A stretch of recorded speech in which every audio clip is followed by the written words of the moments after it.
안녕하세요. 저는 김순덕이라고 합니다. 정말 큰일 날 뻔했던 제 이야기 좀 들어주세요.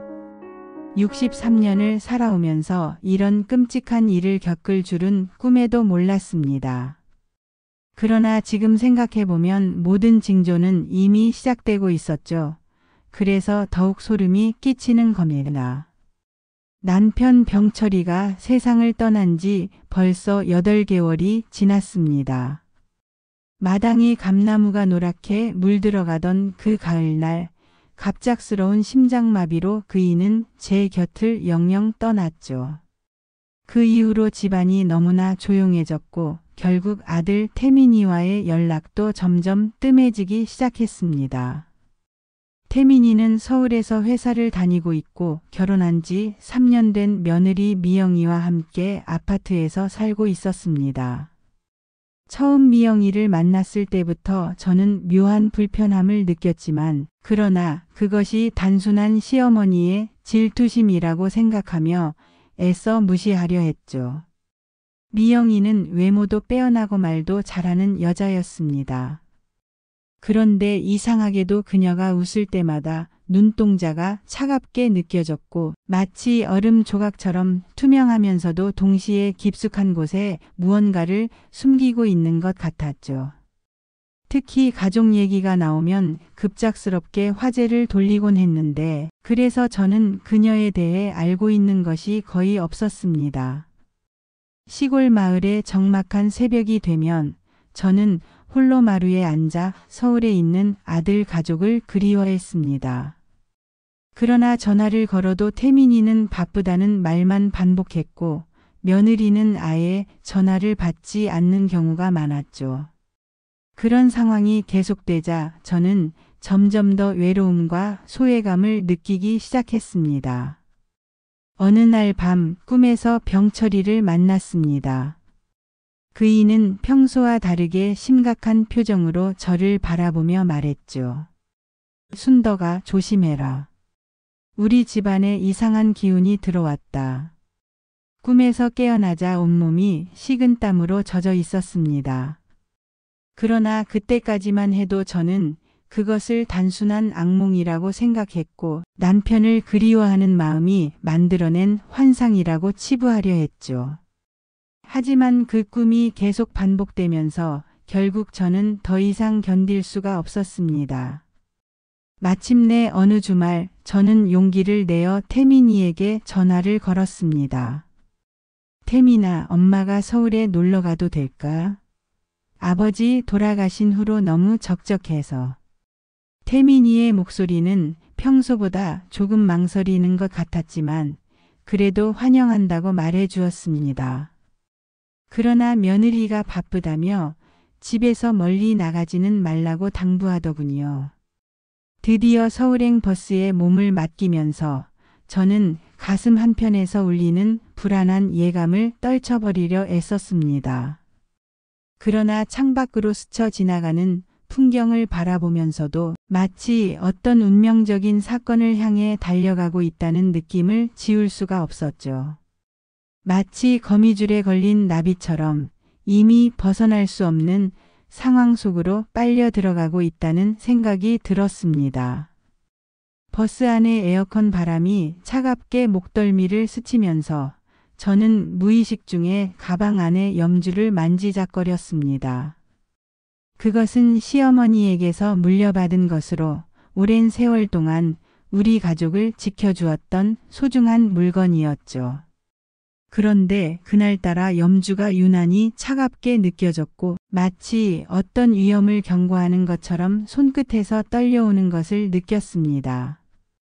서울에 도착했을 때는 이미 해가 기울어져 있었고 아파트 단지의 높은 건물들이 저녁 노을에 붉게 물들어 보였습니다. 그러나 그 아름다운 풍경 속에서도 저는 설명할 수 없는 으스스함을 느꼈고 결국 그것이 앞으로 일어날 일들의 전조였다는 것을 나중에야 깨달았죠. 태민이가 아파트 입구에서 저를 맞이했을 때 그의 얼굴에는 평소와 다른 그림자가 드리워져 있었습니다. 그러나 제 앞에서는 억지로 밝은 표정을 지으려 애쓰고 있었죠. 마치 무언가를 숨기려는 듯한 모습이었습니다.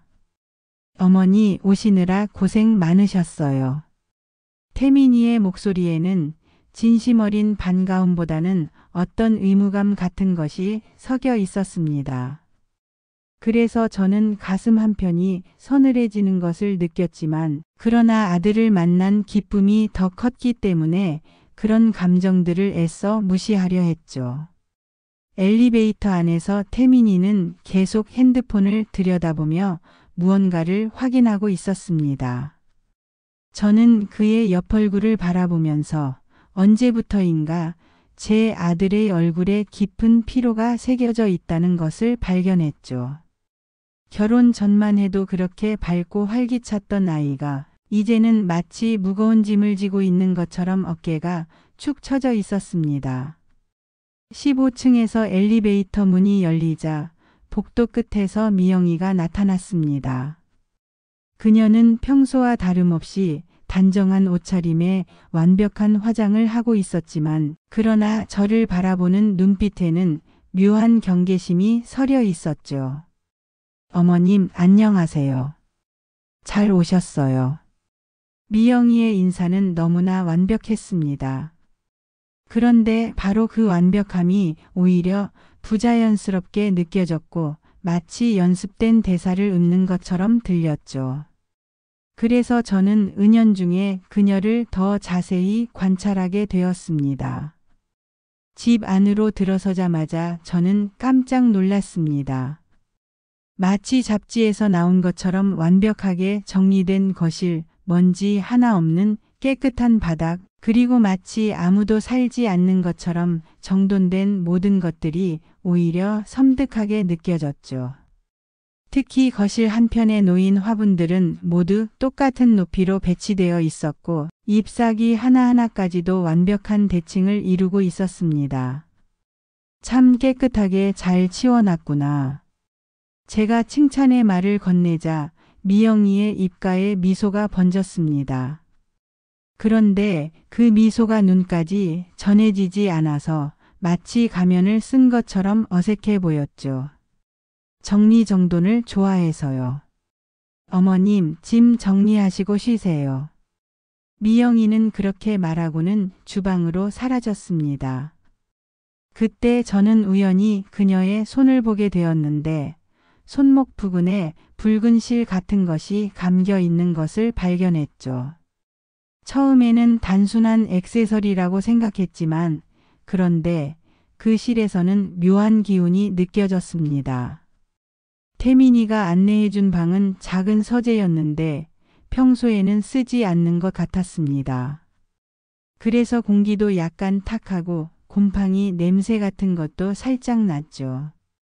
그러나 무엇보다도 이상했던 것은 그 방의 문에는 안쪽에서만 잠글 수 있는 자물쇠가 달려 있다는 것이었습니다. 태민아, 이 자물쇠는 왜 달아놓은 거니? 아, 그거요? 미영이가. 개인적인 물건들을 보관하려고요. 태민이의 대답은 어딘가 석연치 않았습니다. 그래서 저는 더 자세히 물어보려 했지만 바로 그때 미영이가 차를 가지고 나타나면서 대화가 중단되었죠. 저녁 식사 시간이 되자 미영이는 정말 정성스럽게 차린상을 내왔습니다. 그런데 이상하게도 음식들이 모두 하얗거나 검은 색깔뿐이었죠. 흰 쌀밥, 검은 콩나물, 하얀 두부조림, 검은 깨 무침. 마치 의도적으로 색깔을 맞춘 것 같았습니다.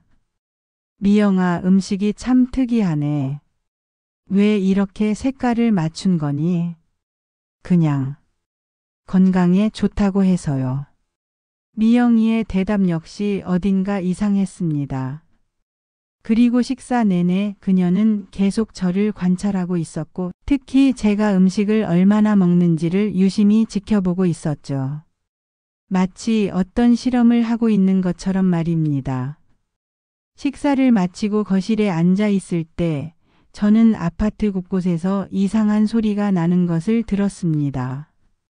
마치 누군가가 바닥을 긁는 것 같은 소리 또는 무언가가 벽 안에서 움직이는 것 같은 소리였죠.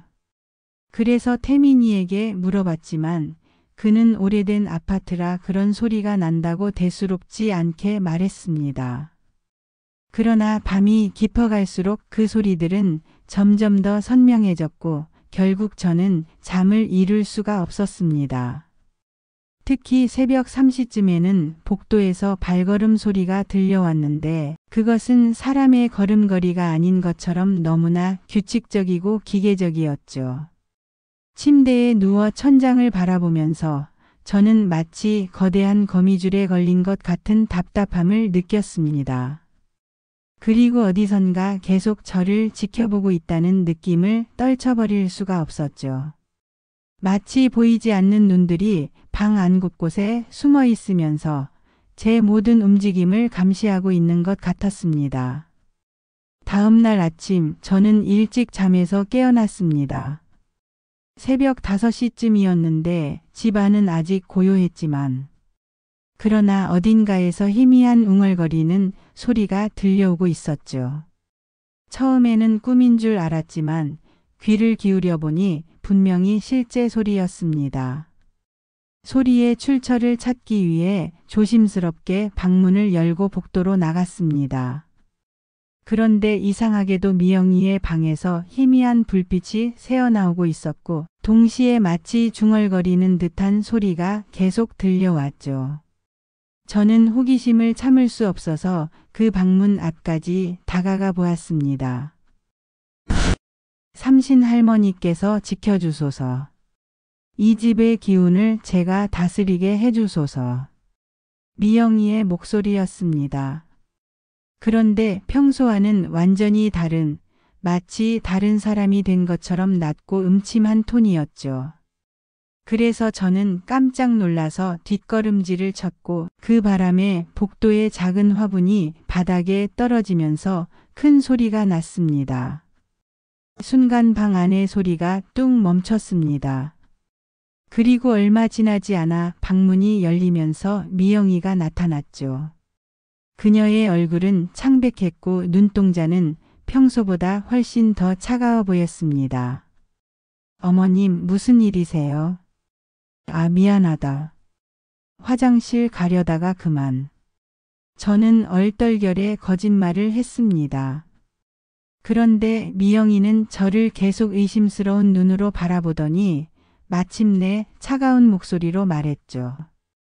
어머님, 새벽에는 방에서 나오지 마세요. 층간소음 때문에 아래층에서 민원이 들어올 수 있거든요. 그 말에는 분명히 경고의 의미가 담겨 있었습니다. 마치 더 이상 돌아다니지 말라는 뜻처럼 들렸죠. 그래서 저는 할 말을 잃고 그냥 방으로 돌아갔지만 그러나 잠은 더 이상 올 수가 없었습니다. 아침 식사 시간에 태민이가 일찍 회사에 나가면서 저는 미영이와 단둘이 남게 되었습니다. 그런데 그녀는 평소와 다르게 너무나 친절하게 굴었고 계속 저에게 차를 권하며 이것저것 물어보았죠. 어머님, 어젯밤에 잘 주무셨어요? 응, 잘 잤단다. 혹시 이상한 소리 같은 거 들으시지는 않으셨나요? 미영이의 질문에는 묘한 긴장감이 담겨 있었습니다. 마치 제가 무언가를 들었는지 확인하려는 것 같았죠. 그래서 저는 일부러 아무것도 모르는 척했지만 그러나 그녀의 시선이 계속 제게 머물러 있다는 것을 느꼈습니다. 점심시간이 되자 미영이는 급한 일이 있다며 외출을 했습니다. 그런데 나가면서 특별히 당부를 했죠. 어머님, 제 방하고 서재 옆에 있는 작은 방에는 들어가시면 안 돼요. 개인적인 물건들이 있어서. 알겠단다. 저는 그렇게 대답했지만 사실은 더욱 궁금증이 일어났습니다. 대체 그 방들에 무엇이 있길래 그렇게 신경을 쓰는 것일까요? 미영이가 나간 후 저는 혼자서 집 안을 둘러보기 시작했습니다. 거실과 주방은 여전히 완벽하게 정돈되어 있었지만 그러나 자세히 보니 이상한 것들이 곳곳에 숨어 있었죠. 냉장고 위에는 작은 거울이 하나 놓여 있었는데 그 거울의 테두리에는 붉은 실이 감겨 있었습니다. 그리고 거실 모서리마다 작은 소금더미가 놓여 있었고 현관문 뒤쪽에는 마치 부적 같은 종이가 붙어 있었죠. 가장 이상했던 것은 베란다였습니다. 겉으로 보기에는 평범한 화분들이 놓여 있었지만 그런데 그 화분들 사이사이에 작은 인형들이 숨겨져 있었거든요. 그것들은 모두 검은 헝겊으로 감싸져 있었고 마치 무언가를 저주하는 듯한 느낌을 주었습니다. 저는 점점 더 불안해졌습니다. 분명히 이 집에는 보통 사람들이 알 수 없는 비밀이 숨겨져 있다는 확신이 들었거든요. 그래서 결국 참을 수 없어서 미영이가 금지했던 작은 방의 문고리를 잡았습니다. 놀랍게도 문은 잠겨 있지 않았습니다. 아마도 미영이가 서둘러 나가느라 깜빡했던 것 같았죠. 저는 조심스럽게 문을 열고 안을 들여다보았는데 그 순간 온몸에 소름이 돋았습니다. 방 안에는 작은 제단이 하나 있었고 그 위에는 여러 장의 사진들이 놓여 있었습니다. 그런데 그 사진들 중에는 저희 가족의 사진도 있었고 특히 돌아가신 남편 병철이의 어린 시절 사진까지 있었거든요. 도대체 미영이가 어떻게 그런 사진을 구한 것일까요? 제단 주변에는 촛불이 켜져 있었고 그 앞에는 쌀과 과일 같은 재물들이 차려져 있었습니다.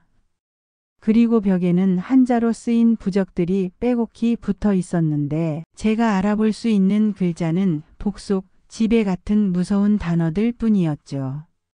그 순간 저는 깨달았습니다. 미영이가 단순한 며느리가 아니라는 것을, 그리고 우리 가족에게 어떤 나쁜 일을 꾸미고 있다는 것을 말입니다. 제단을 발견한 충격에서 헤어나오지 못하고 있을 때 갑자기 현관문이 열리는 소리가 들려왔습니다. 미영이가 돌아온 것이었죠. 저는 재빨리 방문을 닫고 거실로 나와 아무렇지도 않은 척 소파에 앉아 있었지만 그러나 심장은 미친 듯이 뛰고 있었습니다. 어머님, 혼자 계시느라 심심하셨죠? 미영이가 쇼핑백을 들고 들어오면서 말했습니다. 그런데 그녀의 눈빛이 평소보다 더욱 날카로워 보였고 마치 제가 무언가 하지 말아야 할 일을 했다는 것을 눈치챈 것 같았죠. 아니야, 텔레비전 보면서 잘 있었단다. 저는 최대한 자연스럽게 대답하려 노력했지만 목소리가 약간 떨리는 것을 감출 수가 없었습니다. 그러자 미영이가 제 얼굴을 유심히 바라보더니 갑자기 미소를 지으며 말했죠. 어머님, 오늘 제가 어머님이 좋아하실 만한 차를 사왔어요. 한번 드셔보시겠어요? 고맙구나. 미영이가 주방으로 가서 차를 우리는 동안 저는 계속 그 비밀스러운 방에 대해 생각했습니다. 도대체 왜 우리 가족의 사진이 그런 제단에 놓여 있는 것일까요? 그리고 그 무서운 부적들은 무슨 의미일까요? 차를 가져온 미영이는 평소보다 더욱 친절하게 굴었습니다. 그런데 이상하게도 그 차에서는 익숙하지 않은 냄새가 났고 색깔도 평범한 차와는 달리 약간 탁하고 어두웠죠. 이건 무슨 차니? 한약재로 우린 차예요. 건강에 아주 좋답니다. 미영이의 설명을 들으면서도 저는 뭔가 이상하다는 느낌을 지울 수가 없었습니다. 그래서 차를 마시는 척하면서 실제로는 거의 마시지 않았죠. 그런데 미영이가 계속 제가 차를 마시는 모습을 지켜보고 있어서 결국 조금씩은 마실 수밖에 없었습니다. 차를 마신 후 얼마 지나지 않아서 저는 어지러움을 느끼기 시작했습니다. 그리고 눈앞이 흐려지면서 집중력도 떨어지더군요. 그때서야 저는 깨달았습니다. 그 차에 뭔가 이상한 것이 들어있다는 것을요. 어머님 괜찮으세요? 안색이 좀 안 좋아 보이는데. 미영이가 걱정스러운 척하며 말했지만 그러나 그녀의 눈에는 오히려 만족스러운 빛이 서려 있었습니다. 마치 자신의 계획이 성공하고 있다는 것을 확인하는 것 같았죠. 조금 어지럽구나. 나이가 나이다 보니. 그럼 방에서 좀 쉬세요. 제가 빨래도 해야 하고. 미영이의 말에 따라 저는 방으로 들어가서 누웠지만 그러나 잠이 오지는 않았습니다. 대신 머리가 점점 더 무거워지면서 이상한 환각 같은 것들이 보이기 시작했죠. 마치 방 안의 벽에서 무언가가 기어 나오는 것 같기도 하고 천장에 거대한 거미줄이 쳐져 있는 것 같기도 했습니다. 그런 상태에서 얼마나 시간이 지났을까? 갑자기 세탁기 돌아가는 소리가 들려왔습니다. 그런데 그 소리가 보통과는 달리 너무 크고 거칠게 들렸죠. 마치 세탁기 안에서 무언가 큰 것이 부딪히고 있는 것 같았습니다. 호기심과 불안감에 이끌려 저는 비틀거리며 방에서 나왔습니다. 머리는 여전히 어지러웠지만 그러나 그 이상한 소리의 정체를 확인하고 싶었거든요. 세탁실로 가는 복도에서 저는 미영이의 목소리를 들었습니다. 하지만 이번에는 평소의 그녀와는 완전히 다른 마치 누군가와 대화하는 것 같은 소리였죠. 네, 이제 거의 다 됐어요. 네, 오늘 밤이면 완전히. 누구와 전화를 하고 있는 것일까요? 저는 조심스럽게 세탁실 문 앞까지 다가갔습니다. 그런데 이상하게도 미영이는 전화를 하고 있는 것이 아니었고 마치 세탁기를 향해서 혼잣말을 하고 있는 것 같았습니다. 곧 모든 게 끝날 거예요. 그러면 이 집은 완전히 제 것이 될 거고. 그 순간 저는 깨달았습니다. 미영이가 정상적인 사람이 아니라는 것을, 그리고 저희 가족에게 무서운 일을 꾸미고 있다는 것을요. 그래서 더 이상 참을 수 없어서 세탁실 안으로 들어갔습니다. 미영아, 뭘 하고 있는 거니? 미영이가 깜짝 놀라서 뒤돌아보더니 그 순간 그녀의 얼굴에서 평소의 가면이 완전히 벗겨졌습니다. 차갑고 무서운 마치 악마 같은 표정이 드러났죠. 어머님, 왜 나오셨어요? 쉬고 계시라고 했잖아요. 그녀의 목소리는 평소와는 완전히 달랐습니다. 날카롭고 위협적이었죠. 그리고 그 순간 저는 세탁기가 멈춰 있다는 것을 발견했습니다. 그럼 아까 그 큰 소리는 무엇이었을까요? 세탁기 소리가 너무 커서. 아, 그거요? 고장이 나서. 어머님, 빨리 방으로 가세요. 미영이가 다급하게 저를 밀어내려 했지만 저는 이미 세탁기 앞에 다가가 있었습니다. 그리고 무의식적으로 세탁기 뚜껑에 손을 올렸죠. 안 돼요. 미영이가 소리쳤지만 이미 늦었습니다. 저는 세탁기 뚜껑을 열어버렸고 그 안을 본 순간 온몸이 얼어붙었습니다. 세탁기 안에서 제가 본 것은 평생 잊을 수 없을 만큼 끔찍한 광경이었습니다. 그 안에는 빨래가 아니라 마치 사람의 형태를 닮은 이상한 인형들이 물에 떠 있었거든요. 그런데 그것들은 보통 인형이 아니었습니다. 인형들의 얼굴은 실제 사람의 얼굴을 본뜬 것 같았고 특히 그 중 하나는 돌아가신 남편 병철이를 너무나 닮아 있었죠. 그리고 다른 하나는 바로 제 얼굴이었습니다.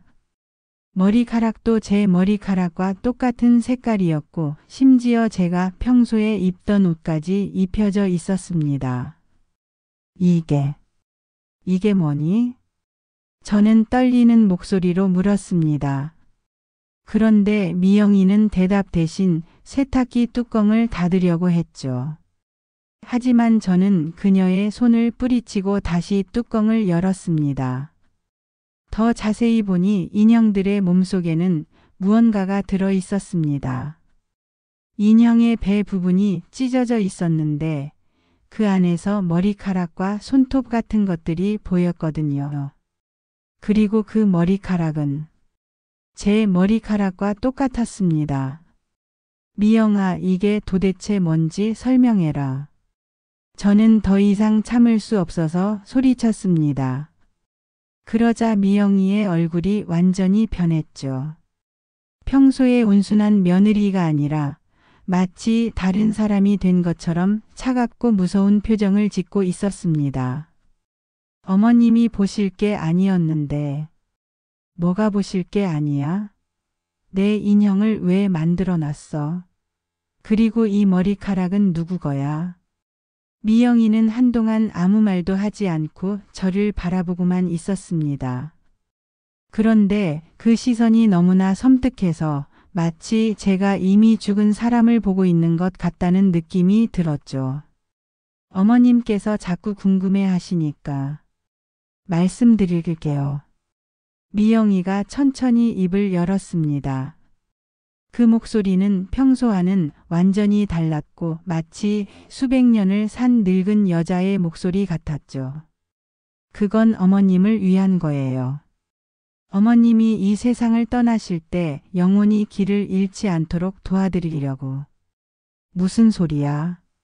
내가 왜 죽어? 모든 사람은 언젠가 죽어요.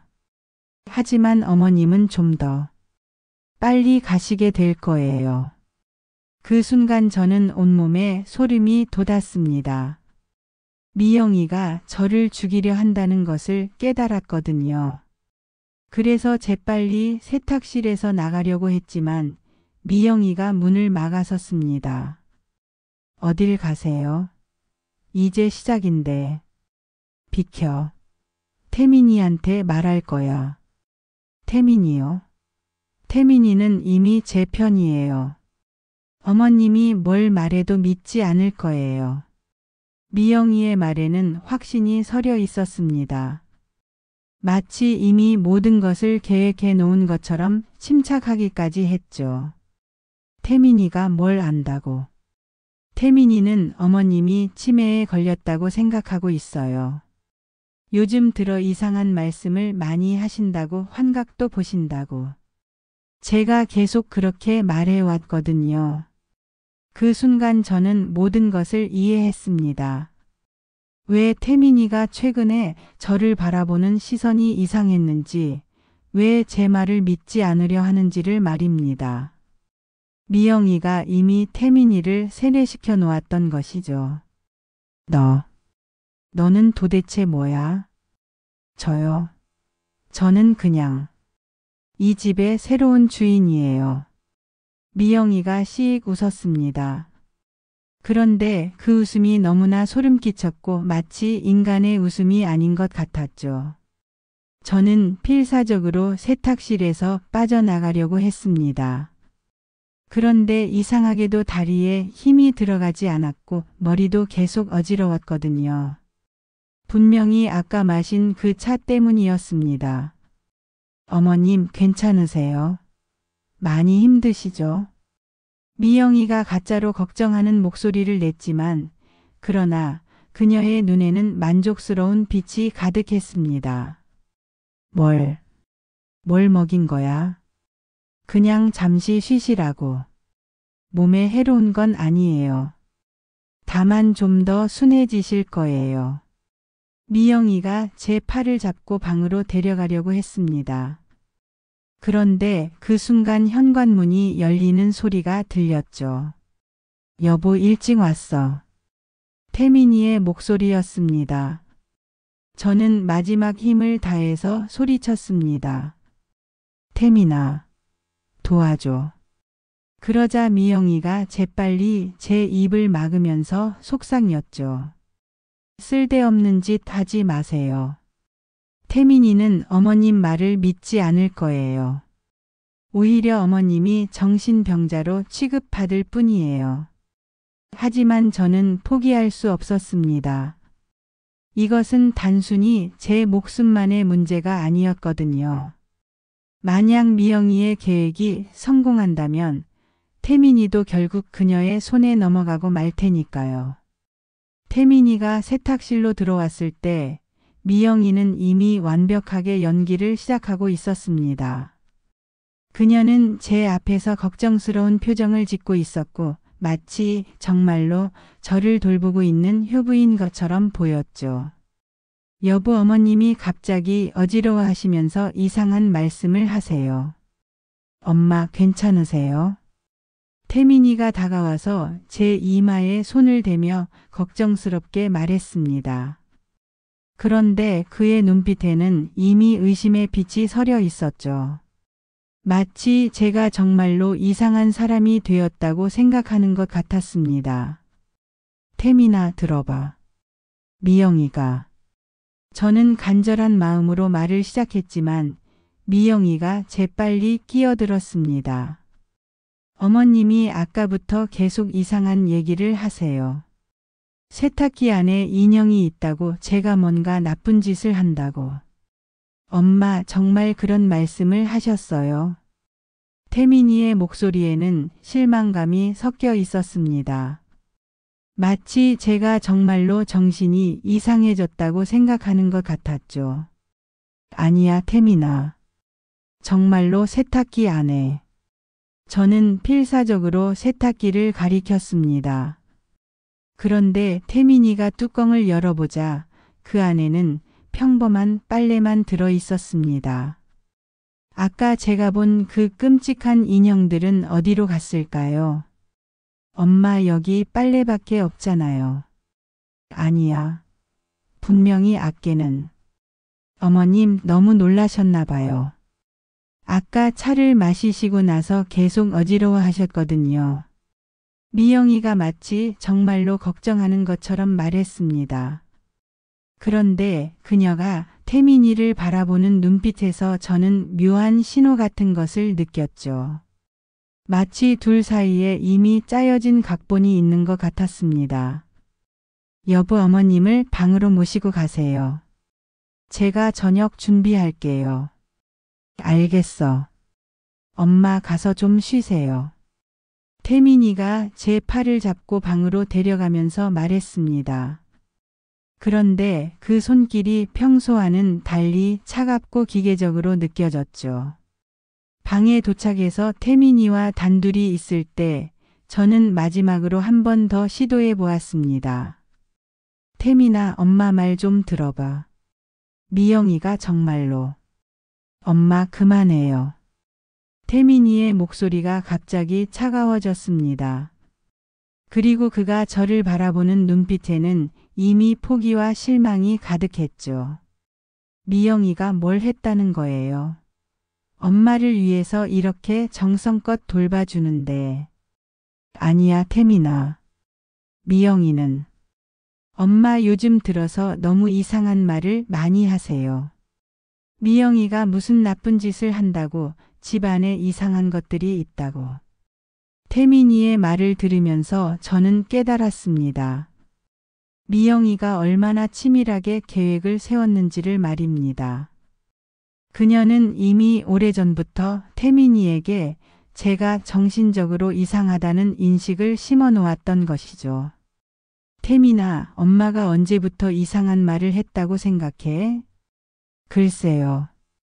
아버지 돌아가신 후부터요. 처음에는 슬픔 때문이라고 생각했는데 요즘에는. 태민이가 말을 멈췄습니다. 그런데 그 순간 저는 소름 끼치는 사실을 깨달았죠. 남편이 돌아가신 후부터 미영이의 태도가 변했다는 것을, 그리고 그때부터 이상한 일들이 시작되었다는 것을요. 태민아, 혹시 미영이가 너한테 뭔가 이상한 걸 먹이거나 마시게 한 적 없어? 엄마, 정말 그만해요. 미영이가 얼마나 착한데. 태민이가 갑자기 화를 냈습니다. 그런데 그 화내는 모습이 평소에 제 아들 같지 않았죠. 마치 다른 사람이 된 것처럼 눈빛도 차갑고 목소리도 날카로웠습니다. 그 순간 저는 무서운 생각이 들었습니다. 혹시 태민이도 이미 미영이의 손에 넘어간 것은 아닐까요? 혹시 그도 무언가에 홀린 것은 아닐까요? 태민아, 너도 혹시 요즘 이상한 꿈 꾸지 않아? 아니면 갑자기 기억이 안 나거나. 엄마. 태민이가 소리쳤습니다. 그리고는 한숨을 크게 쉬면서 고개를 저었죠. 엄마, 내일 병원에 가봐요. 정신과 진료를 받아보세요.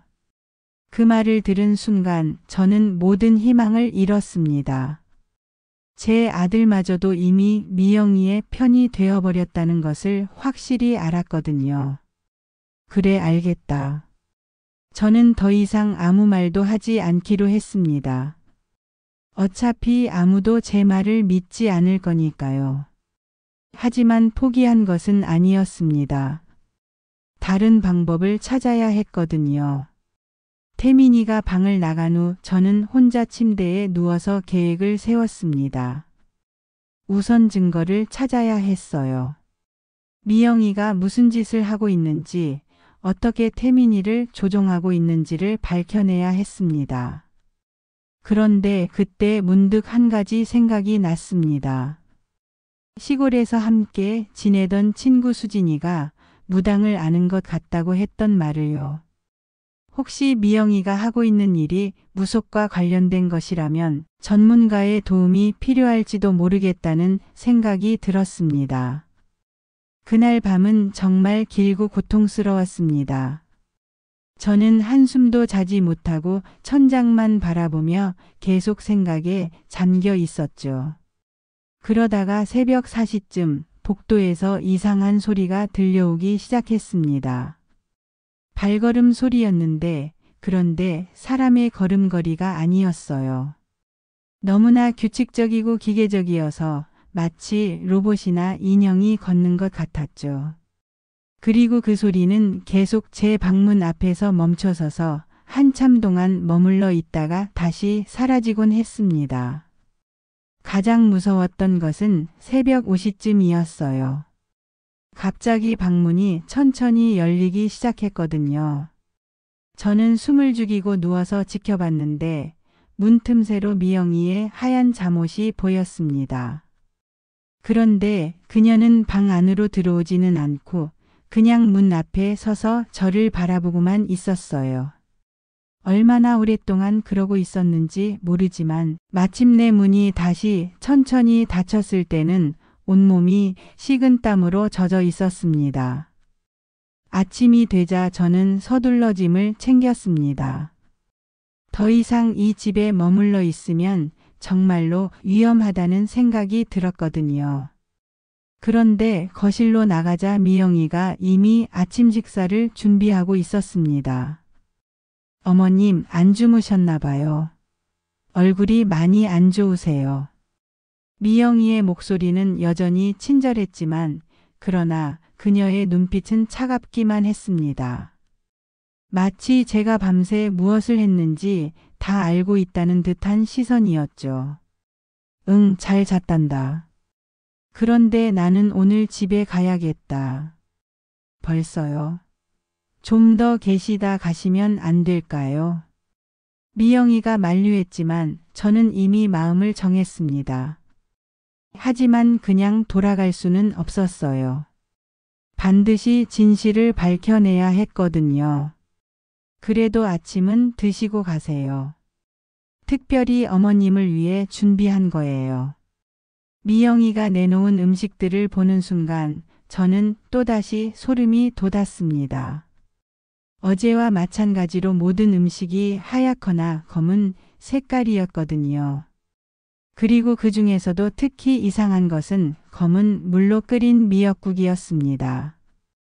이 미역국은 뭐니? 색깔이 왜 이래? 한약재를 넣어서 끓였어요. 건강에 아주 좋답니다. 미영이의 대답을 들으면서도 저는 절대로 그 음식을 먹지 않기로 마음먹었습니다. 분명히 또 무언가 이상한 것이 들어있을 거라는 확신이 들었거든요. 고맙지만 나는 소화가 안 돼서. 어머님 많이 드세요. 길 가시려면 기운을 내셔야죠. 미영이가 계속 음식을 권했지만 저는 완강히 거절했습니다. 그러자 그녀의 얼굴에 실망의 빛이 스쳐 지나갔죠. 마침내 태민이가 출근한 후 저는 미영이에게 작별 인사를 하고 집을 나섰습니다. 그런데 아파트를 나오면서 뒤돌아보니 15층 창문에서 미영이가 저를 내려다보고 있었습니다. 그 거리에서도 느껴지는 차가운 시선이 등골을 오싹하게 만들었죠. 하지만 저는 곧바로 시골로 돌아가지 않았습니다. 대신 친구 수진이에게 전화를 걸어서 무당을 소개받았거든요. 수진이는 처음에는 말리려 했지만 제가 간절하게 부탁하자 결국 문영숙이라는 무당의 연락처를 알려주었습니다. 순덕아, 그런 사람한테 가서 뭐 하려고? 요즘 세상에. 수진아, 내가 미친 게 아니야. 정말로 이상한 일이 일어나고 있단 말이야. 수진이는 더 이상 말리지 않았지만 그러나 걱정스러운 표정은 감추지 못했습니다. 하지만 저에게는 다른 선택의 여지가 없었어요. 문영숙 무당이 사는 곳은 서울 외곽의 작은 마을이었습니다. 예전에는 시골이었지만 지금은 아파트들에 둘러싸인 섬 같은 동네였죠. 그 무당의 집은 낡은 기와 집이었는데 대문부터가 범상치 않았습니다. 온갖 부적과 풍경들이 매달려 있어서 바람이 불 때마다 요란한 소리를 냈거든요. 누구세요? 문을 열고 나온 여자는 50대 중반쯤으로 보였는데 눈빛이 매우 날카로웠습니다. 마치 제 속까지 꿰뚫어보는 것 같은 느낌이었죠. 박수진이 소개해줬다고 했는데 문영숙 선생님이신가요? 아, 수진이가. 들어오세요. 무당의 집 안은 생각보다 정돈되어 있었습니다. 하지만 곳곳에 놓인 제단과 부적들, 그리고 이상한 인형들이 으스스한 분위기를 만들고 있었죠. 무슨 일로 오셨는지 대충 짐작은 가는데 일단 앉으세요. 문영숙이 저를 방으로 안내하면서 말했습니다. 그런데 제가 아무 말도 하기 전에 그녀가 먼저 입을 열었어요. 며느리 때문에 오셨죠? 저는 깜짝 놀라서 그녀를 바라봤습니다. 어떻게 알았을까요? 어떻게? 얼굴에 다 써 있어요. 그리고 몸에서 이상한 기운이 나고 있어요. 누군가가 당신에게 나쁜 짓을 하고 있다는 증거죠. 문영숙의 말을 들으니 안도감이 들었습니다. 드디어 제 말을 믿어주는 사람을 만난 것 같았거든요. 저는 그녀에게 지금까지 일어난 모든 일을 자세히 설명했습니다. 미영이의 이상한 행동, 세탁기 안의 인형들, 그리고 집안의 재단까지 모든 것을 털어놓았죠. 문영숙은 제 이야기를 듣는 내내 심각한 표정을 지었습니다. 그리고 중간중간 고개를 끄덕이면서 마치 예상했던 일이라는 듯한 반응을 보였어요. 역시 그럴 줄 알았어요. 뭘 알았다는 거예요? 그 며느리 보통 사람이 아니에요. 아마도 어릴 때부터 무속을 배웠을 거예요. 그런데 정통 무속이 아니라 사술, 즉 나쁜 마술을 배운 것 같아요. 문영숙의 설명을 들으니 모든 것이 이해가 되기 시작했습니다. 미영이의 이상한 행동들, 집안의 부적들, 그리고 제가 느꼈던 섬뜩한 기운들. 그럼 정말로 미영이가 저한테 해를 끼치려는 거예요. 그렇죠. 그리고 이미 상당히 진행된 것 같아요. 당신 아들도 이미 그 여자의 영향 아래 들어갔을 가능성이 높고요. 그럼 어떻게 해야 하죠? 문영숙이 잠시 생각에 잠겼습니다. 그러다가 갑자기 심각한 표정으로 저를 바라보며 말했어요. 지금 당장 그 집에 다시 가면 안 돼요. 매우 위험해요. 그 여자가 이미 당신을 제물로 삼으려는 준비를 마쳤을 수도 있거든요. 제물이라니 그게 무슨 뜻이에요? 저는 떨리는 목소리로 물었습니다. 그런데 문영숙의 대답은 제가 상상했던 것보다 훨씬 더 끔찍했어요. 그 여자가 하고 있는 건 가족 빼앗기 굿이에요. 원래 있던 가족을 제거하고 자신이 그 자리를 완전히 차지하는 사술이죠. 문영숙이 설명하는 동안 저는 온몸이 오싹해지는 것을 느꼈습니다. 그러나 동시에 모든 퍼즐이 맞춰지기 시작했죠. 그래서 남편이 갑자기 죽은 거군요. 아마도요. 심장마비라고 했죠. 그런데 평소에 심장이 나쁘셨나요? 아니에요. 건강검진 받을 때마다 심장은 정상이라고 했는데 역시 그래요. 사술로 죽인 거예요. 그리고 이제 당신 차례인 거고. 문영숙의 말을 듣고 나니 더욱 확신이 들었습니다. 남편의 죽음도 태민이의 변한 태도도 모든 것이 미영이의 계획이었던 거예요. 그럼 제 아들은 어떻게 되는 거예요? 아들은 살려둘 거예요. 하지만 완전히 조종당하는 상태로요. 마치 인형처럼 그 여자의 뜻대로만 움직이게 될 거예요. 저는 상상만 해도 끔찍했습니다. 제 아들이 그런 상태가 된다니. 그럼 어떻게 막을 수 있어요? 쉽지 않아요. 이미 상당히 진행된 상황이거든요. 하지만 방법이 아예 없는 건 아니에요. 문영숙이 일어나서 방 한편에 있는 서랍을 뒤지기 시작했습니다. 그러다가 작은 주머니를 하나 꺼내서는 제게 건네주었어요. 이걸 항상 몸에 지니고 다니세요. 그 여자의 사수를 어느 정도 막아줄 거예요. 주머니 안에는 각종 약초와 작은 부적이 들어 있었습니다. 그런데 만지는 순간 묘하게 마음이 안정되는 것을 느꼈죠. 그리고 가장 중요한 건 증거를 잡는 거예요. 그 여자가 무슨 짓을 하고 있는지 확실한 증거를 찾아야 해요. 어떤 증거요? 사진이나 동영상이 제일 좋겠죠. 그 여자가 굿을 하는 장면이나 아니면 그 인형들의 사진이라도. 저는 세탁기 안에서 본 인형들을 떠올렸습니다. 하지만 그때는 너무 놀라서 사진을 찍을 생각을 못했죠. 그런데 어떻게 증거를 잡아요? 이미 그 여자가 저를 의심하고 있는데 도움을 받아야 해요. 혼자서는 절대 안 돼요. 문영숙이 심각한 표정으로 말했습니다. 누구한테 도움을 받는다는 거예요. 아들은 이미 그 여자 편이고 사립탐정이라도 고용하세요. 아니면 경찰에 신고하거나. 경찰이 믿어줄까요? 무속 얘기를 하면 오히려 제가 이상한 사람 취급받을 텐데. 문영숙도 그 점을 인정하는 듯 고개를 끄덕였습니다. 그러다가 갑자기 무언가 생각난 듯 말했어요. 그럼 다른 방법이 있어요. 그 여자의 정체를 파악하는 거예요. 진짜 이름이 뭔지, 어디서 왔는지, 전에는 뭘 했는지.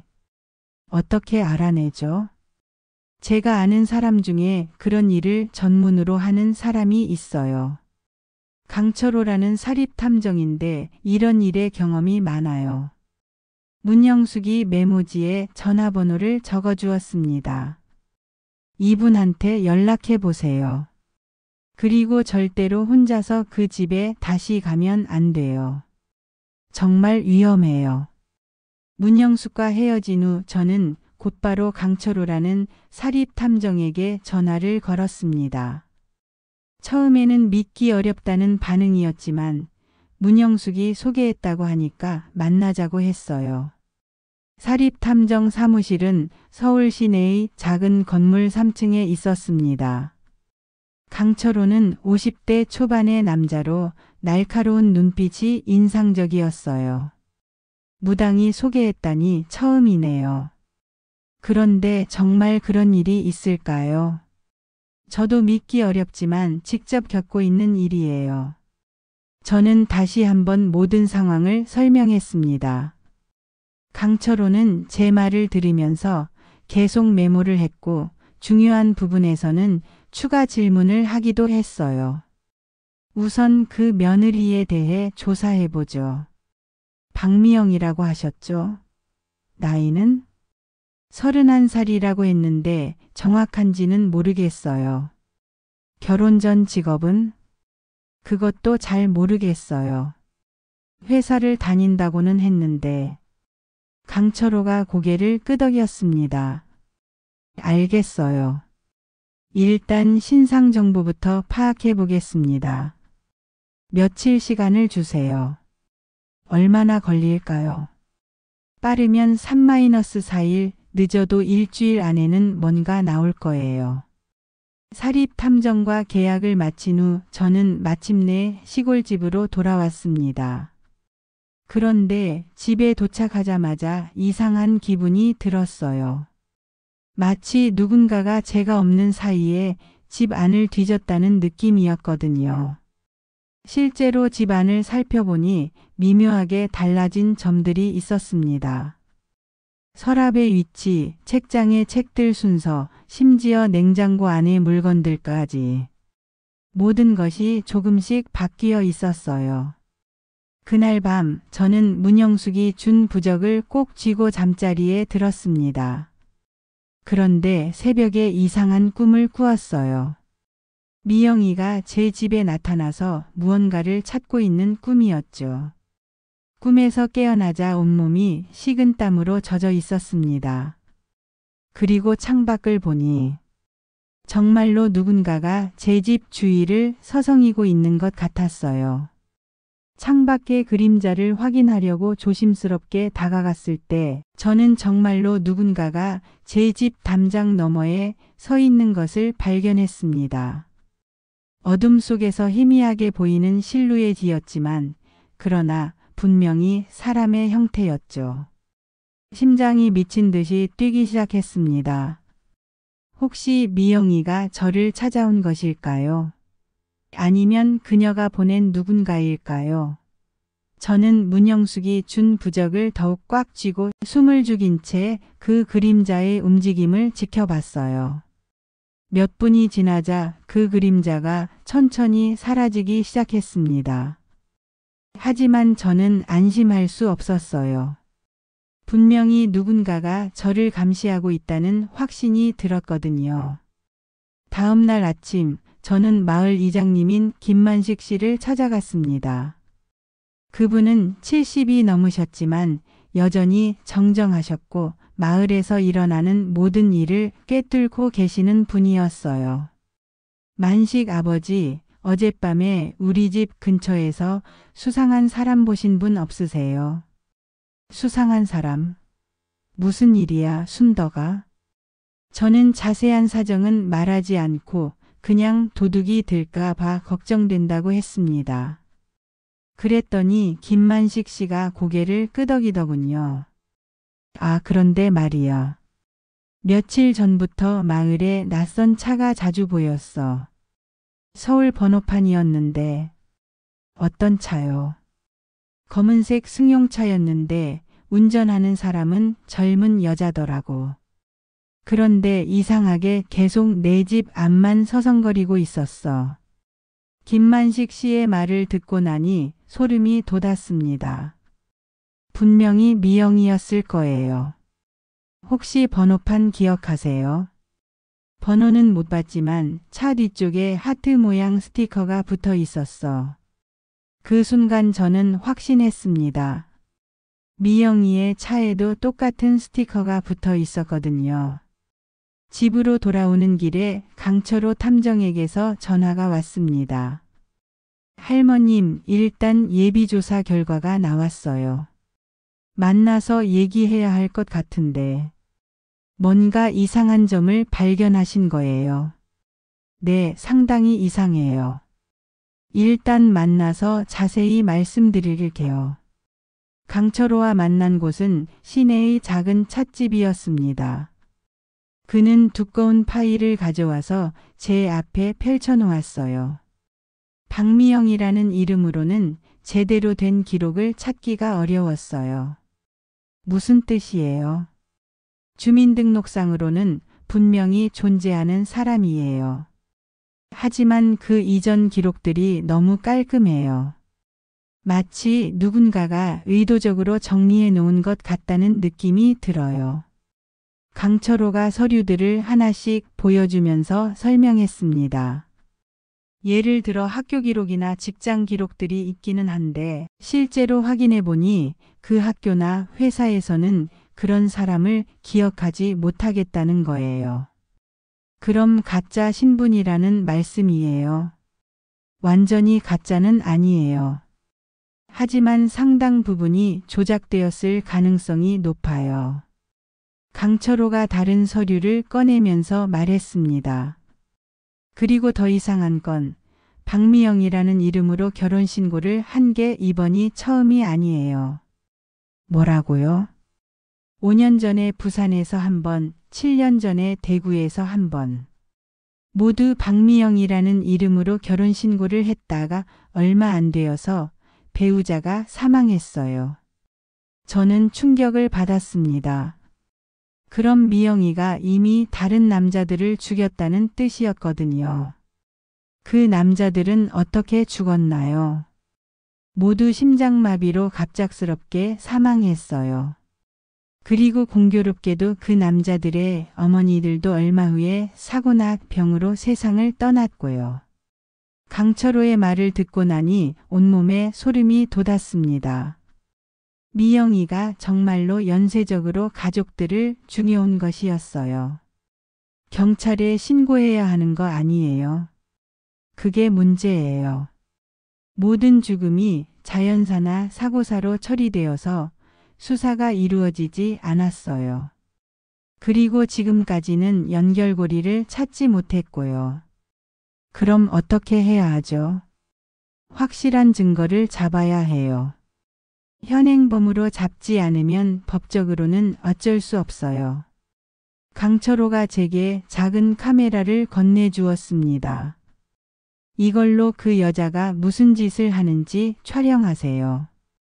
그리고 절대로 혼자 가면 안 돼요. 누구랑 같이 가요? 제가 함께 가겠어요. 그리고 혹시 모르니까 변호사도 한 명 섭외해 놓겠어요. 그때 갑자기 제 휴대폰이 울렸습니다. 태민이에게서 온 전화였어요. 엄마 어디 계세요? 미영이가 엄마를 너무 걱정하고 있어요. 태민이의 목소리는 평소보다 더 차가웠습니다. 마치 로봇이 말하는 것 같았죠. 응, 집에 있단다. 엄마 다시 서울로 오세요. 미영이가 엄마를 위해서 맛있는 음식도 준비했고. 아니다, 태민아. 나는 여기 있을게. 왜요? 혹시 미영이한테 섭섭한 일이라도 있으셨어요? 태민이의 질문에는 묘한 압박감이 있었습니다. 마치 제가 미영이에 대해 나쁘게 말하면 안 된다는 경고 같았어요. 아니야, 그런 게 아니라. 그럼 오세요. 미영이가 정말 걱정하고 있어요. 전화를 끊고 나서 저는 강철호를 바라봤습니다. 아들이 완전히 조종당하고 있네요. 그런 것 같아요. 그 여자의 사술이 상당히 강한 것 같은데요. 그럼 정말로 위험한 거네요. 네, 매우 위험해요. 하지만 이제 물러설 수도 없어요. 그냥 두면 정말로 당신이 죽을 수도 있거든요. 강철호의 말에 저는 각오를 다졌습니다. 이제 정말로 미영이와의 마지막 대결을 준비해야 할 때였어요. 강철호와 함께 대책을 세우고 있을 때 갑자기 집 앞에서 차 소리가 들렸습니다. 창밖을 내다보니 정말로 검은색 승용차 한 대가 서 있었고 그 차에서 미영이가 내리고 있었어요. 저기 왔어요. 저는 강철호에게 속삭였습니다. 그는 재빨리 창문 쪽으로 다가가서 밖을 살펴봤어요. 정말 그 여자네요. 그런데 혼자 온 것 같지는 않은데. 강철호의 말대로 차에서 또 다른 사람이 내리고 있었습니다. 중년 남성이었는데 정장을 입고 있어서 마치 변호사나 공무원 같아 보였죠. 곧이어 현관문을 두드리는 소리가 들렸습니다. 어머님, 저예요. 미영이에요. 미영이의 목소리는 평소와 똑같이 공손했지만 그러나 그 안에 숨겨진 위협적인 기운을 느낄 수 있었어요. 어떻게 하죠? 저는 강철호에게 물었습니다. 일단 문을 열어주세요. 대신 제가 뒤에 숨어서 녹음을 할게요. 강철호는 재빨리 소형 녹음기를 켜고 방 안쪽으로 숨었습니다. 저는 떨리는 손으로 문을 열었어요. 미영아, 어쩐 일이니? 어머님, 너무 걱정이 돼서 찾아왔어요. 갑자기 연락도 없이 가시고. 미영이는 평소처럼 친절한 미소를 지었지만 그러나 그녀의 눈빛은 차갑기만 했습니다. 그리고 그 옆에 선 중년 남성이 저를 무언가 평가하는 듯한 시선으로 바라봤어요. 이분은 누구니? 소개해 드릴게요. 이분은 이정호 부장님이에요. 태민이 직장 상사이시고요. 이정호라는 남자가 정중하게 인사를 했습니다. 안녕하세요.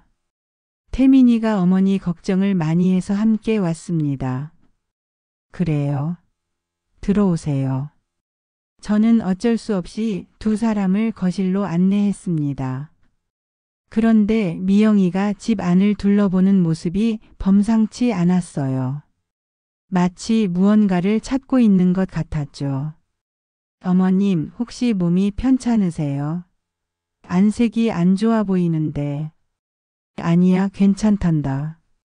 그런데 어머님, 요즘 이상한 사람들을 만나시지는 않았나요? 미영이의 질문이 날카로웠습니다. 마치 제가 문영숙이나 강철호를 만난 것을 알고 있다는 듯 했어요. 이상한 사람. 무슨 뜻이니? 별거 아니에요. 다만 어머님께서 요즘 너무 스트레스를 받고 계신 것 같아서요. 그때 이정호라는 남자가 갑자기 끼어들었습니다. 사실 저희가 온 이유가 있어요. 태민이가 어머님을 전문적으로 치료받게 하고 싶어 해요. 치료? 뭘 치료한다는 거야? 어머님께서 최근에 환각이나 망상 증세를 보이신다고 해서 정신과 치료를 받으시면 좋을 것 같은데요. 이정호의 말을 듣는 순간 저는 모든 것을 이해했습니다. 이들이 저를 정신병자로 만들어서 강제로 입원시키려는 것이었어요. 나는 정신병자가 아니야. 물론이에요, 어머님. 하지만 예방 차원에서. 미영이가 가방에서 무언가를 꺼내기 시작했습니다. 그런데 그것은 약 같아 보였어요. 이 약을 드시면 마음이 편안해지실 거예요. 싫어. 그런 약 안 먹을 거야. 저는 거절했지만 이정호가 갑자기 저를 붙잡았습니다. 할머님, 저희도 어쩔 수 없어요. 태민이가 간곡히 부탁을. 그 순간 저는 깨달았습니다. 이정호도 미영이의 편이라는 것을요. 아마 그도 미영이의 사술에 걸려 있을 거예요. 놔달라고. 저는 필사적으로 저항했지만 미영이가 무언가 이상한 말을 중얼거리기 시작했어요. 삼신할머니여, 이 늙은이의 정신을 흐리게 하소서. 그 순간 머리가 다시 어지러워지기 시작했습니다. 미영이가 또 무언가 사수를 쓰고 있는 것 같았어요. 그런데 바로 그때 강철호가 방에서 뛰쳐나왔습니다. 지금 뭐 하는 거예요? 강철호의 등장에 미영이와 이정호가 깜짝 놀랐습니다. 당신은 누구세요? 사립탐정 강철호입니다. 지금 여러분이 하고 있는 일을 모두 녹음했어요. 강철호가 녹음기를 들어 보였습니다. 미영이의 얼굴이 순간 일그러졌어요. 녹음이라니. 그런 건 증거가 안 돼요. 그래요. 하지만 할머님을 강제로 약물 복용시키려 한 건 분명한 범죄 행위죠. 강철호와 미영이가 대치하고 있을 때 저는 틈을 타서 휴대폰을 꺼냈습니다. 그리고 몰래 112에 신고 전화를 걸었어요. 하지만 미영이가 그것을 눈치챘습니다. 어머님, 쓸데없는 짓 하지 마세요. 미영이의 눈빛이 완전히 변했습니다. 이제는 더 이상 가면을 쓸 필요가 없다는 듯 본래의 무서운 모습을 드러내기 시작했죠. 이정호 씨, 계획을 바꿔야겠어요. 알겠습니다. 이정호도 갑자기 태도를 바꾸면서 주머니에서 무언가를 꺼냈습니다. 그것은 주사기였어요. 뭐 하는 거야? 강철호가 소리쳤지만 이미 늦었습니다. 이정호가 저에게 달려들면서 주사기를 들고 있었거든요. 그 순간 현관문이 벌컥 열리면서 경찰들이 들어왔습니다. 경찰입니다. 모두 손 위로. 하지만 미영이는 포기하지 않았습니다. 그녀는 갑자기 이상한 말을 중얼거리기 시작했고 그 순간 집 안의 모든 유리창들이 동시에 깨지기 시작했어요. 이게 뭐야? 경찰들도 당황했지만 강철호가 재빨리 상황을 설명했습니다. 저 여자가 할머님을 해치려고 했어요. 증거도 다 있어요. 하지만 미영이는 마지막으로 제게 무서운 저주를 퍼부었습니다. 김순덕, 당신은 반드시 죽을 거예요. 제가 시작한 일은 반드시 끝을 봐야 해요. 미영이와 이정호가 경찰에 체포된 후 저는 마침내 숨을 돌릴 수 있었습니다. 그러나 동시에 더 큰 걱정이 생겼어요. 태민이는 어떻게 될까요? 그리고 미영이의 마지막 저주는 무엇을 의미하는 것일까요? 강철호가 경찰서에서 조사를 받는 동안 저는 문영숙에게 전화를 걸었습니다. 미영이를 잡았어요.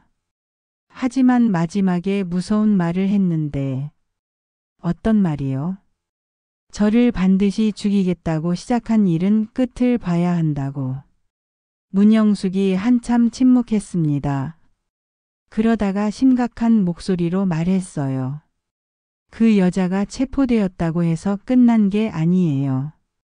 이미 걸어놓은 사술은 계속 작동할 거예요. 그럼 어떻게 해야 하죠?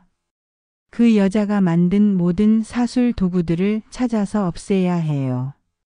특히 그 인형들을. 그 순간 저는 깨달았습니다. 세탁기 안에 있던 인형들을 말이에요. 아직도 그것들이 미영이 집에 있을 거라는 생각이 들었어요. 그런데 지금 그 집에 들어갈 수 있을까요? 경찰 수사가 끝나면 가능할 거예요. 하지만 혼자 가면 안 돼요. 위험해요. 다음 날 강철호가 저에게 연락을 했습니다. 할머님, 미영이 신문조서에서 충격적인 사실들이 밝혀졌어요. 뭐가 밝혀졌나요? 그 여자 진짜 이름이 조현미예요. 그리고 실제로는 45살이에요. 45살? 그럼 나이도 속인 거군요. 네, 그리고 더 충격적인 건 지난 15년 동안 전국을 돌아다니면서 똑같은 수법으로 최소 8명의 남자와 그 가족들을 죽여왔어요. 저는 온몸에 소름이 돋았습니다. 미영이. 아니, 조현미가 그렇게 많은 사람들을 죽였다니. 그럼 연쇄살인 범이네요. 맞아요. 그런데 문제는 그 여자가 무속을 이용해서 완전 범죄를 저질렀다는 거예요. 모든 죽음이 자연사로 위장되어 있어서 지금까지 발각되지 않았던 거죠. 그럼 태민이는 어떻게 되나요? 태민이 씨도 현재 병원에서 정신과 치료를 받고 있어요. 그 여자의 사술에 완전히 세뇌되어 있던 상태였거든요. 며칠 후 저는 문영숙과 함께 미영이, 아니 조현미의 집을 방문했습니다. 경찰 수사가 끝난 후였기 때문에 들어갈 수 있었어요. 집 안은 경찰 수사 과정에서 완전히 뒤집어져 있었습니다. 하지만 우리의 목적은 분명했어요. 조현미가 만든 사술 도구들을 찾아서 없애는 것이었죠. 우선 그 비밀스러운 작은 방으로 갔습니다. 재단은 이미 경찰이 증거로 가져갔지만 그러나 여전히 곳곳에 부적들이 붙어 있었어요. 이것들부터 떼어내야 해요. 문영숙이 부적들을 하나씩 떼어내면서 태우기 시작했습니다. 그런데 부적이 타면서 이상한 냄새가 났고 마치 누군가 비명을 지르는 것 같은 소리도 들렸어요. 이게 뭐예요? 그 부적들에 갇힌 영혼들이 해방되는 소리예요. 그 여자가 죽인 사람들의 영혼을 부적에 가둬놨던 거예요. 문영숙의 설명을 듣고 나니 더욱 소름이 돋았습니다. 마침내 우리는 세탁실로 갔습니다. 세탁기는 여전히 그 자리에 있었지만 이미 경찰이 조사를 마친 상태였어요. 인형들은 어디 갔을까요? 경찰이 증거로 가져갔을 거예요. 하지만 문영숙이 세탁기를 자세히 살펴보더니 뚜껑을 열었습니다. 역시나 세탁기 안쪽 벽면에는 복잡한 그림들이 새겨져 있었습니다. 그것은 범상한 그림이 아니었어요. 마치 무언가 저주스러운 의식을 표현한 것 같았죠. 이것도 없애야 해요. 문영숙이 특별한 액체를 가져와서 그 그림들에 부기 시작했습니다. 그러자 세탁기에서 연기가 나기 시작했고 동시에 집 전체가 흔들리는 것 같았어요. 빨리 나가요. 우리는 서둘러 집을 나왔습니다.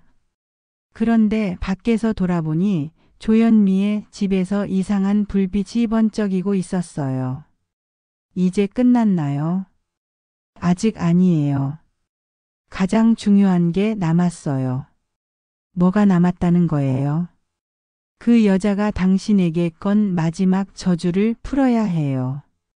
문영숙의 말을 듣고 나니 불안해졌습니다. 저주라니. 어떻게 푸는 거예요? 그 여자를 직접 만나서 저주를 취소하게 해야 해요. 감옥에 있는 사람을 어떻게 만나죠? 면회를 신청하면 돼요. 하지만 위험할 수 있어요. 저는 망설였습니다. 다시 조현미를 만난다는 것이 무서웠거든요. 하지만 저주를 풀지 않으면 정말로 죽을 수도 있다는 생각이 들었어요. 알겠어요. 면회를 신청해 볼게요. 그날 밤 저는 처음으로 마음이 편안했습니다. 조현미가 잡혔고 사술 도구들도 모두 없앴으니까요. 하지만 동시에 마지막 관문이 남아있다는 생각에 긴장되기도 했어요. 태민이에게서도 연락이 왔습니다. 병원 치료를 받으면서 조금씩 정상을 되찾고 있다고 했어요. 엄마 정말 죄송해요. 제가 왜 그랬는지 이제야 기억이 나기 시작해요. 괜찮다, 태민아. 내 잘못이 아니야. 그 여자가 정말 무서운 일을 하려고 했던 거군요. 태민이의 목소리에는 후회와 두려움이 섞여 있었습니다. 하지만 적어도 이제는 진실을 알게 되었으니 다행이었어요. 면회 신청을 한 지 일주일 후 드디어 조현미를 만날 수 있게 되었습니다. 문영숙이 함께 가겠다고 했지만 면회는 가족만 가능하다고 해서 혼자 가야 했어요. 대신 문영숙이 특별한 부적을 하나 더 주면서 반드시 몸에 지니고 가라고 했습니다. 교도소 면회실은 생각보다 삭막했습니다. 철창으로 나뉜 공간에서 조현미와 마주 앉게 되었는데 그녀의 모습은 예전과는 완전히 달랐어요. 화장기 하나 없는 맨 얼굴에 죄수복을 입고 있는 모습은 마치 다른 사람 같았습니다. 하지만 그녀의 눈빛만은 여전히 차가웠어요. 저를 보는 순간 입꼬리에 음험한 미소까지 떠올렸죠. 어머님 오실 줄 알았어요. 조현미의 목소리는 평소의 공손함은 온데간데 없고 대신 악의가 가득했습니다. 너 도대체 왜 그런 일을 했니? 왜요? 살기 위해서죠. 이 세상에서 혼자 살아가는 게 얼마나 힘든지 아세요? 그렇다고 남의 가족을 죽여도 된다는 거야? 조현미가 큰 소리로 웃었습니다. 그 웃음이 너무나 소름 끼쳐서 온몸이 떨렸어요. 죽이다니요? 저는 그냥 새로운 가족을 만든 것뿐이에요. 원래 있던 방해물들을 치운 거죠. 방해물이라고? 사람을 방해물이라고 하는 거야? 네, 맞아요. 어머님도 방해물이었어요. 태민이와 저 사이를 방해하는. 조현미의 말을 듣고 있자니 정말로 화가 치밀어 올랐습니다. 하지만 제가 여기 온 목적을 잊어서는 안 되었어요. 너는 지금 감옥에 있잖니. 이제 끝난 거야. 끝났다고요? 아니에요, 어머님. 이제 시작이에요. 조현미의 눈빛이 더욱 날카로워졌습니다. 제가 어머님에게 건 저주는 아직 살아있어요. 제가 죽지 않는 한 그 저주는 계속될 거예요. 그럼 그 저주를 풀어줘. 왜 풀어줘야 하죠? 어머님 때문에 제 계획이 모두 망가졌는데. 저는 필사적으로 호소했습니다. 제발 나는 너한테 잘못한 게 없잖니. 그냥 아들이 걱정돼서. 잘못한 게 없다고요? 어머님은 처음부터 저를 미워했어요. 저를 의심하고 저를 쫓아내려고 했어요. 그건. 그리고 결국 저를 이렇게 만들었잖아요. 조현미가 갑자기 소리를 질렀습니다. 그 순간 면회실의 형광등이 깜빡거리기 시작했어요. 여기서도 그런 짓을 하는 거야. 감옥이라고 해서 제 능력이 없어지는 건 아니에요. 오히려 여기서는 원한이 가득한 영혼들이 많아서 더 강해졌어요. 조현미의 말을 들으니 소름이 돋았습니다. 정말로 이 여자는 어디서든 위험한 존재였어요. 그럼 뭘 원하는 거야? 간단해요. 태민이를 다시 제게 돌려주세요. 뭐라고? 태민이가 저를 찾아와서 용서해달라고 빌면 그때 저주를 풀어줄게요. 저는 어이가 없었습니다. 지금까지 무슨 일을 해놓고서도 아직도 태민이를 포기하지 않는다니. 너한테 속아서 고생한 태민이를 왜 다시 속았다고요? 아니에요. 태민이는 저를 진심으로 사랑했어요. 지금도 마찬가지일 거예요. 그건 내가 사수를 써서. 사술이든 뭐든 상관없어요. 중요한 건 결과죠. 조현미가 다시 미소를 지었습니다. 하지만 그 미소는 너무나 차가웠어요. 어머님, 선택하세요. 태민이를 저에게 보내거나 아니면 저주 때문에 죽거나. 너 같은 악마한테 내 아들을 보낼 수는 없어. 그럼 죽으세요. 조현미가 갑자기 무언가를 중얼거리기 시작했습니다. 그 순간 가슴이 답답해지면서 숨쉬기가 어려워졌어요. 하지만 저는 포기하지 않았습니다. 문영숙이 준 부적을 꽉 쥐고 마음속으로 간절히 기도했어요. 남편아, 나를 도와줘. 우리 아들을 지켜줘. 그러자 신기하게도 가슴의 답답함이 조금씩 사라지기 시작했습니다. 조현미의 얼굴에는 놀라움이 스쳤어요. 어떻게? 내 사술은 더 이상 통하지 않아. 저는 확신에 찬 목소리로 말했습니다. 그러자 조현미가 더욱 격렬하게 주문을 외우기 시작했어요. 하지만 이상하게도 아무 일도 일어나지 않았습니다. 오히려 조현미 자신이 고통스러워하기 시작했죠. 뭐가 일어나는 거야?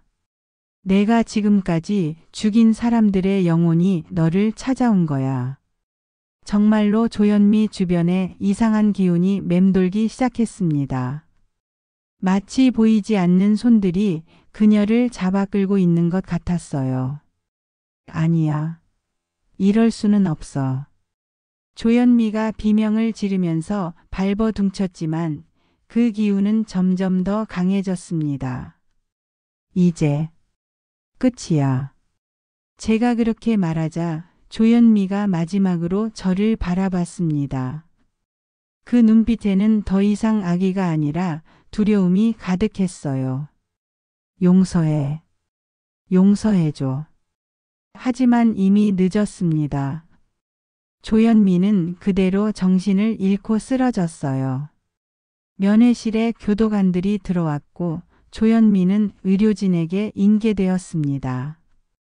저는 그 모든 광경을 지켜보면서 마침내 모든 것이 끝났다는 안도감을 느꼈어요.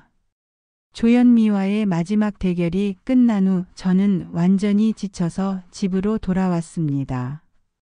그런데 이상하게도 마음이 한결 가벼워진 것을 느꼈어요. 마치 오랫동안 어깨를 짓누르고 있던 무거운 짐이 사라진 것 같았죠. 문영숙에게 연락을 드려서 모든 상황을 알려드렸습니다. 정말로 끝났나요? 네, 이제 진짜로 끝났어요. 그 여자한테서 더 이상 악한 기운이 느껴지지 않아요. 그럼 저주도 풀린 건가요? 당연하죠. 저주를 건 본인이 그런 상태가 됐으니까요. 문영숙의 말을 듣고 나니 정말로 안심이 되었습니다. 며칠 후 태민이가 병원에서 퇴원했습니다. 그동안 정신과 치료를 받으면서 조현미의 세뇌에서 완전히 벗어났다고 했어요.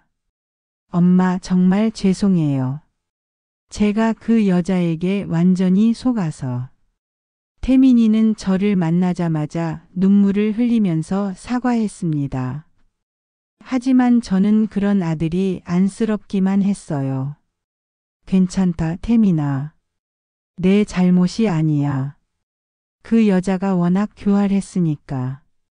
하지만 엄마를 그렇게 의심하고 심지어 정신병원에 보내려고까지 했잖아요.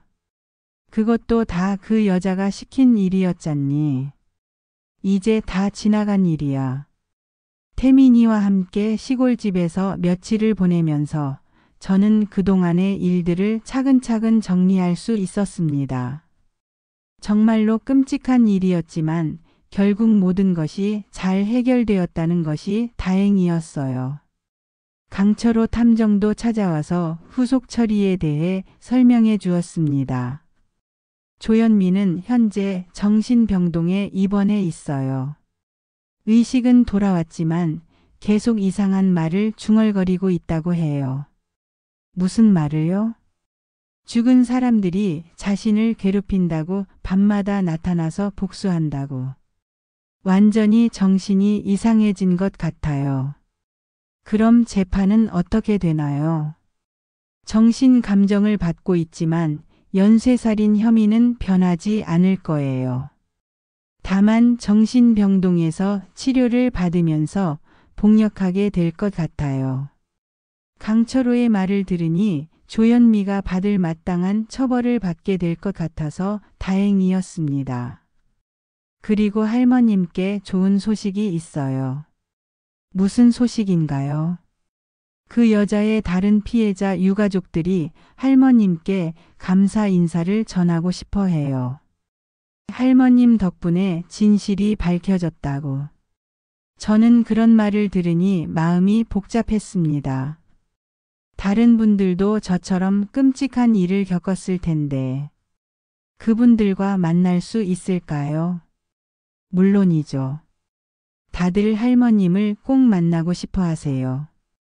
며칠 후 조현미의 다른 피해자 유가족들과 만나게 되었습니다. 모두 5명이 왔는데 각자 비슷한 경험을 했다고 했어요. 저희 아버지도 갑자기 심장마비로 돌아가셨어요. 그때까지만 해도 그냥 운이 나빴다고 생각했는데 저희 어머니는 계단에서 떨어져서 돌아가셨어요.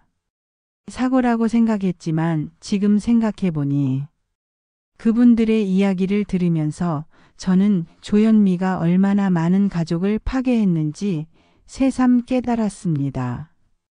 그리고 동시에 제가 그런 일들을 막을 수 있었다는 것에 보람을 느꼈어요.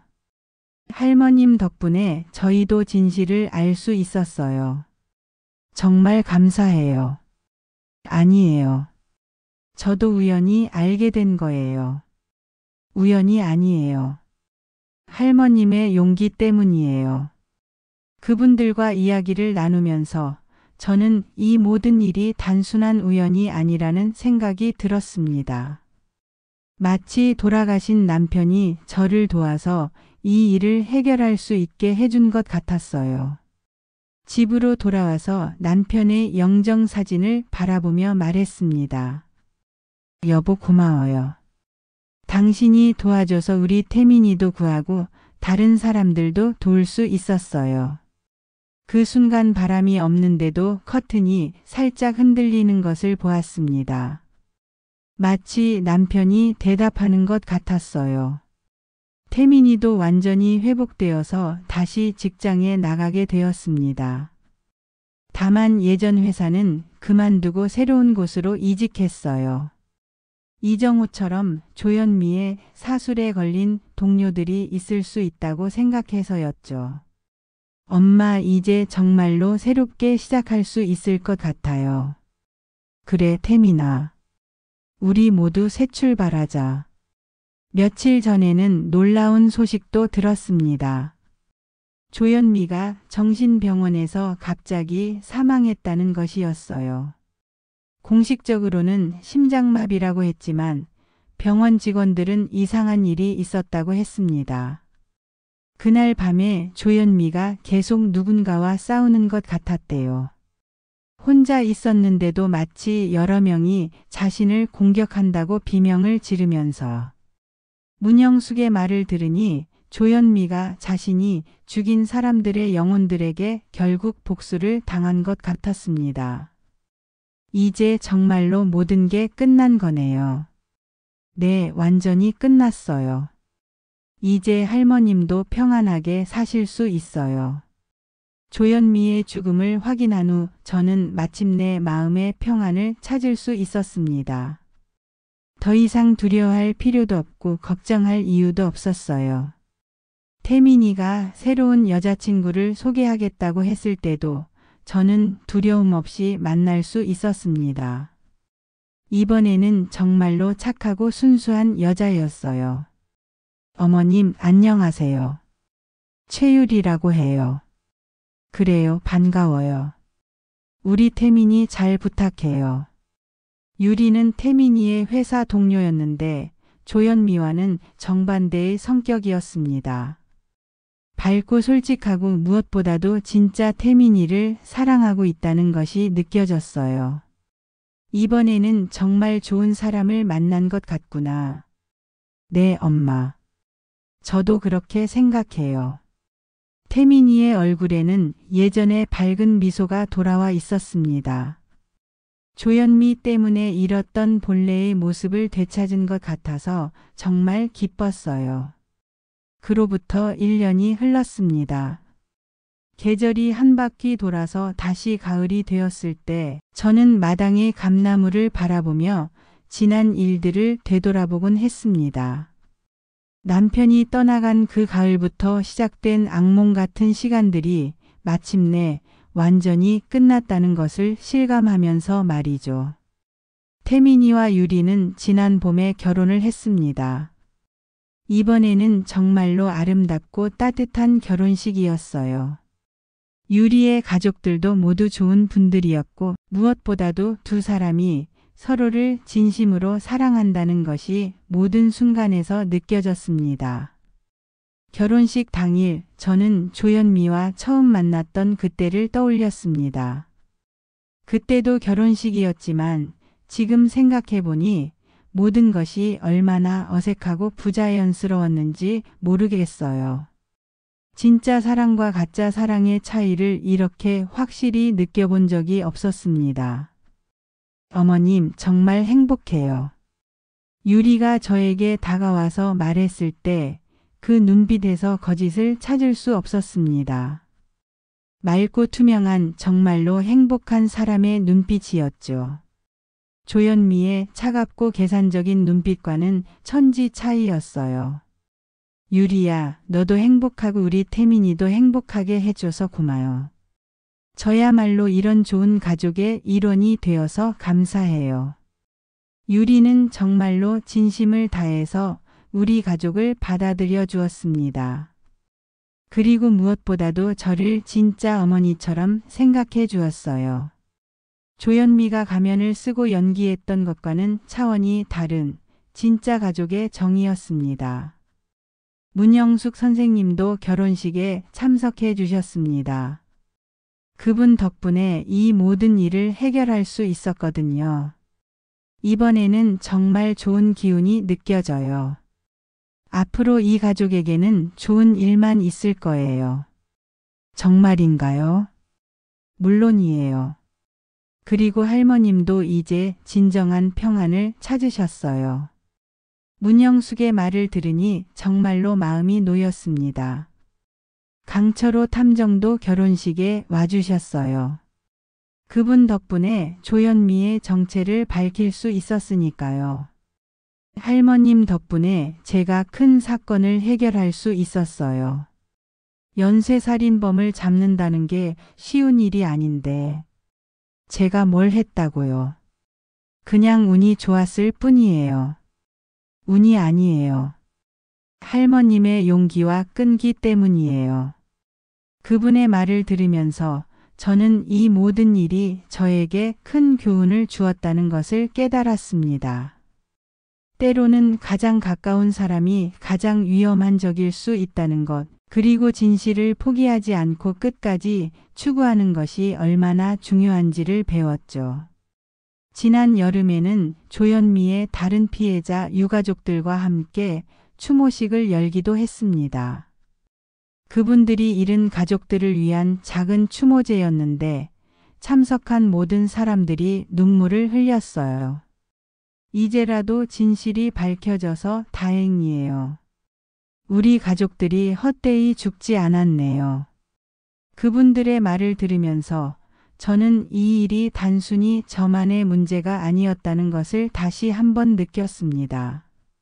많은 사람들이 조현미 때문에 고통받았고 그 진실을 밝히는 것이 저의 사명이었던 것 같았어요. 요즘에는 가끔 강연 요청도 받습니다. 사기나 사술에 속지 않는 방법에 대해서 얘기해 달라고 하시는 분들이 계시거든요. 어떻게 하면 조현미 같은 사람을 미리 알아볼 수 있을까요? 완벽한 방법은 없어요. 하지만 몇 가지 신호는 있죠. 저는 그때마다 제가 경험한 일들을 바탕으로 말씀드리곤 합니다. 우선 너무 완벽한 사람은 의심해 보세요. 조현미도 처음에는 너무나 완벽한 며느리였거든요. 그리고 가족력이나 과거에 대해서 자세히 말하지 않으려는 사람도 조심하세요. 그런 신호들을 놓치면 어떻게 하죠? 포기하지 마세요. 저처럼 이상하다고 느끼면 끝까지 파보세요. 주변 사람들이 이상하다고 해도 자신의 직감을 믿으세요.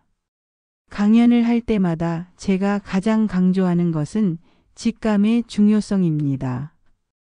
저도 처음부터 조현미에 대해서 이상한 느낌을 받았거든요. 그런 직감을 무시하지 말고 끝까지 추구하는 것이 중요하다는 걸 늘 말씀드려요. 태민이와 유리는 지금 새 아파트에서 행복하게 살고 있습니다. 조현미가 살던 그 아파트는 벌써 철거되었어요. 너무 많은 안 좋은 일들이 일어난 곳이라 아무도 살려고 하지 않았거든요.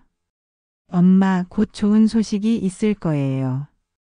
얼마 전 태민이가 의미심장한 말을 했는데 아마도 아기가 생긴 것 같아요.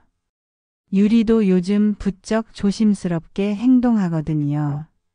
만약 정말로 손자나 손녀가 생긴다면 저는 그 아이에게 이 이야기를 들려줄 거예요. 물론 아이가 커서 이해할 수 있을 때 말이지만요. 세상에는 나쁜 사람들도 있고 때로는 가장 가까운 사람이 가장 위험할 수 있다는 것을, 그리고 그럴 때일수록 포기하지 말고 진실을 찾아야 한다는 것을 가르쳐주고 싶어요. 지금 이 순간에도 어딘가에서는 조현미 같은 사람들 때문에 고통받는 가족들이 있을 거예요. 저의 이야기가 그런 분들에게 조금이라도 도움이 되기를 바랍니다. 진실을 포기하지 마세요. 주변 사람들이 뭐라고 해도 자신이 이상하다고 느끼면 끝까지 추구해 보세요. 그것이 여러분과 여러분 가족을 구하는 유일한 방법일 수도 있으니까요. 며느리 집 세탁기를 열지 않았다면 저는 지금 이 세상에 없을지도 모릅니다. 그 안에서 발견한 끔찍한 것들이 결국 저와 제 가족을 구해준 셈이죠. 때로는 가장 일상적인 곳에서 가장 큰 비밀이 숨어 있을 수 있다는 것, 그리고 용기를 잃지 않으면 반드시 진실을 찾을 수 있다는 것을 배웠습니다. 이제 저는 정말로 평안합니다. 남편도 하늘에서 편히 쉬고 있을 거고, 태민이도 진짜 사랑하는 사람과 함께 행복하게 살고 있으니까요. 그리고 무엇보다도 더 이상 무서운 꿈을 꾸지 않습니다. 조현미의 차가운 눈빛도 세탁기 안의 끔찍한 인형들도 이제는 모두 과거의 일이 되었어요. 새로운 시작, 새로운 희망, 그리고 진정한 가족의 사랑. 이제 저에게는 이런 것들만 남아 있습니다. 그리고 언제까지나 기억할 거예요. 포기하지 않는 용기가 얼마나 소중한지를, 그리고 진실이 얼마나 강한 힘을 가지고 있는지를 말입니다.